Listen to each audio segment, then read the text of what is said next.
Bonjour ou bonsoir amis du trading, Denis 10 de Pépitor et nous nous retrouvons pour notre petit rendez-vous hebdomadaire sur les indices. Donc nous allons faire une analyse technique, graphique et uniquement graphique sur les indices US, c'est-à-dire le SP500, le Nasdaq et le Dow Jones.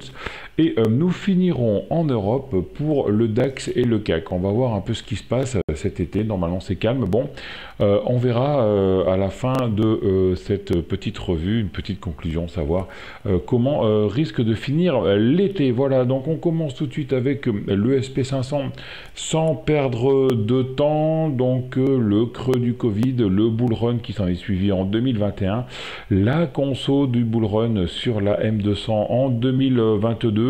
On casse le canal baissier en janvier 2023. On vient confirmer la cassure au mois de mars. Donc quand on casse une trendline, on a les points de contact qui sont les différents TP. Donc TP1 qui était le plus haut du 8 août 2022, TP2 le plus haut la semaine du 28 mars 2023 et le TP3 le plus haut du début de l'année 2022. Donc depuis cette touchette de mars 2023, on évolue dans un canal haussier que l'on a cassé en juin 2023, juste au moment où on a atteint ce TP1, on l'a cassé. Accélération, tendance très haussière, très haussière, qui se manifeste par une bande de Bollinger supérieure qui s'ouvre et des cours qui prennent la bande de Bollinger régulièrement et à des petites corrections, petites consolidations, pas plus loin que sur la M7. Donc on touche ce TP1 en juin 2023 et là on était sur le TPE, TP2 il y a 2 semaines et TP2 la semaine dernière et on a eu un rejet, beau rejet avec une grosse bougie rouge la semaine dernière et moins 2,27% au compteur. On est venu se poser sur la M7, c'était pas plus mal, hein. On est commencé à avoir un début d'excès haussier, c'est-à-dire la distance entre les prix et la M20 qui commençait à être assez importante, et quand cette distance est excès importante, on part presque en euphorie.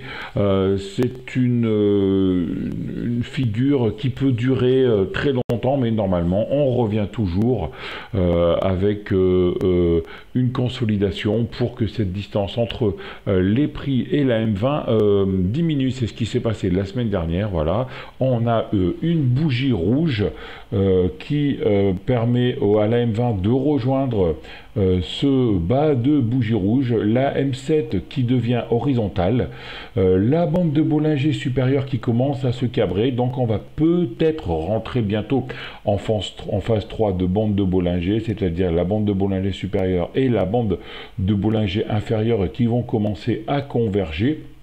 Ça pourrait être une fin de tendance, hein. Donc bande de Bollinger supérieure qui commence à devenir horizontale, qui va bientôt converger vers la bande de Bollinger inférieure. Le tout sur un niveau clé, le TP2. En plus, on revient reprendre une touchette sur le haut du canal haussier. Ça fait pas mal de points. On va voir ce qui va passer cette semaine, mais ça laisserait tendre à une petite dérive peut-être latérale et reprendre de la force, venir rechercher des acheteurs sur cette M20 et sur ce TP1 à 4325 points. Là, on est mardi, on vient d'ouvrir cet après-midi, en début d'après-midi, il est 16 h, on vient juste d'ouvrir les bourses US, le SP500 fait moins 0,73, donc depuis hier, il ne s'est pas passé grand-chose. On voit la petite bougie là, où on a eu une petite attaque haussière, mais vraiment toute petite, donc pas très importante. On va voir maintenant, on va disséquer un peu cette grosse bougie rouge qui a permis de venir un peu souffler au niveau de cette tendance haussière pour revenir chercher de la force sur cette M7 et on va décortiquer cette bougie rouge en vue journalière. Voilà, hein. Donc en vue journalière, on casse la M20, la M7 qui devient descendante. Je vous disais la semaine prochaine, c'était un peu difficile à interpréter cette grosse bougie rouge là au milieu de nulle part où on avait ouvert au plus haut et fermé au plus bas presque de la semaine du jeudi 27 juillet. Ben, on a la confirmation de l'interprétation cette semaine. Voilà, hein, c'était les acheteurs qui sortaient. On voit bien les acheteurs qui sont sortis, peut-être probablement des shorteurs, des vendeurs à découvert qui sont rentrés on vient chercher de la force de la M20, on casse même cette M20, ça faisait très longtemps, ça fait depuis le mois de mai 2023 que l'on n'avait pas cassé cette M20, donc faites attention. Peut-être une fin de mouvement. Si on regarde un peu tout ce dernier mouvement au niveau des retracements de Fibonacci, voilà, on voit que on a les 38,2% à 4393 points, hein, c'est encore loin. Et avant d'arriver sur ces niveaux des 4400 points, on a une zone ici de soutien avec le plus haut de juin 2023, plus haut de juillet 2023 et fermeture du cap également à 4438 points. Ce serait un peu la target, voilà, 4439 points, 4440 points. Ce serait un peu le premier objectif de ce retracement, de cette consolidation, de cette consolidation de la vague complète de hausse. Hein. Pour moi, on casse la M20, donc on va chercher la dernière cassure de M20 qui est ici. Donc on vient consolider et on pourrait très bien aller rechercher les 4325 points, mais dans un premier temps, les 4439 sont en ligne de mire. Nous allons maintenant passer au Nasdaq, hein, l'indice techno US, comme pour le SP500, creux du Covid, Bull Run 21, Conso 2022, avec les 3 TP qui sont très clairement notés du 15 août 22, du mois d'avril 2022 et de janvier 2022, comme pour le SP500. On casse le TP1, on casse le TP2 et là on revient se reposer sur le TP2 pour venir chercher un peu des acheteurs et pour confirmer surtout cette cassure. On était dans un magnifique trend haussier avec les cours qui oscillaient entre la bande supérieure et la M7. On n'a pas encore cassé cette M7 cette semaine. On est juste venu se reposer dessus. La M7 devient horizontale. On est en train de résorber l'excès haussier. Donc, je vous rappelle une nouvelle fois ce qu'est un excès haussier, une très grande distance entre les prix et cette M20. La bande de Bollinger supérieure qui est toujours haussière. On a toujours les deux bandes de Bollinger parallèles. Autant le SP500 en vue hebdo, on pourrait penser à une conso un peu plus durable. Ici, une conso express n'est pas à écarter. Hein. On pourrait venir là et repartir tout de suite derrière pour aller revenir chercher cette bande de Bollinger supérieure. On va décortiquer, comme pour le SP500, cette grosse bougie rouge de la semaine dernière. Voilà, hein. C'est ça, hein. Dès le mardi, on a laissé un gap ouvert ici. On laisse un gap, on revient sur la trendline qui était ce fameux TP2 de mars 2022 avec une touchette confirmée pour une résistance en juin 2023. Donc on passe très facilement avec deux gaps qui sont d'ailleurs laissés ouverts et on revient se poser dessus là. On l'a touché jeudi, vendredi, hier. Et aujourd'hui, target la fermeture du premier gap à 15 100 points, ensuite 14 673 points en vue pour un overlap sur le dernier plus bas. C'est un peu comme les SP500, hein, c'est une consolidation, mais attention, on casse cette M20. Encore, on n'avait pas cassé, qu'on n'avait pas clôturé en dessous depuis début mai, voire fin avril. Donc, quelque chose se passe. Soit on regarde les bandes de Bollinger qui sont complètement parallèles et on va partir en dérive latérale jusqu'à la fin de l'été en faisant bol supérieur, bol inférieur, c'est-à-dire que en oscillant entre 15 200 et presque 16 000 points, ou alors on casse carrément cette bande de Bollinger inférieure suite au signal de vente de la cassure de la M20 des cours et de la M7 qui prend la M20. Donc c'est vraiment à suivre cette semaine sur le Nasdaq. Moi, je vais me mouiller un peu, je pense plus à une dérive latérale, hein. J'aime bien les bandes de Bollinger qui se resserrent comme ça, comme on l'avait eu sur le mois d'avril. On serre les bandes de Bollinger, on oscille dans ces bandes de Bollinger, on cherche, on accumule ou on distribue, et ensuite on reprend un nouveau mouvement en écartant la bande de Bollinger par le haut pour un mouvement haussier, ou en écartant la bande de Bollinger par le bas pour un niveau baissier. Regardons maintenant le Dow Jones en vue hebdomadaire. Alors là, toujours pareil, hein, les 3 TP. Là, c'était beaucoup plus facile, hein. On était en range depuis le mois de novembre 2022, range où on venait bloquer régulièrement sur ce TP1, sur les 34 281 points. Voilà, que l'on avait franchement cassé il y a 3 semaines avec la bande de Bollinger qui s'ouvre, M7 montante, M20 montante. Donc on pensait partir sur un mouvement, voilà. On a rejoint le TP2 tout de suite à 35 637 points, et là on attend tranquillement la M7 pour pouvoir repartir par le haut, pourquoi pas, pour pouvoir casser ce TP2, hein. Donc là le Dow Jones, il était en range et on est plutôt haussier, on consolide l'attaque haussière, tandis que sur les autres indices on était plutôt haussier et on revient plutôt en range, plutôt en neutre. Actuellement en vue journalière, ce qui s'est passé la semaine dernière, voilà, hein, on avait déjà la semaine du 2 août, la bande de Bollinger supérieure et la bande de Bollinger inférieure qui devenaient convergentes, donc ce qui indiquait un peu une fin de trend haussier, une fin de hausse, hein, une fin de vague haussière qui avait commencé ici le 17 juillet par la prise des cours sur la bande qui donc les écartait.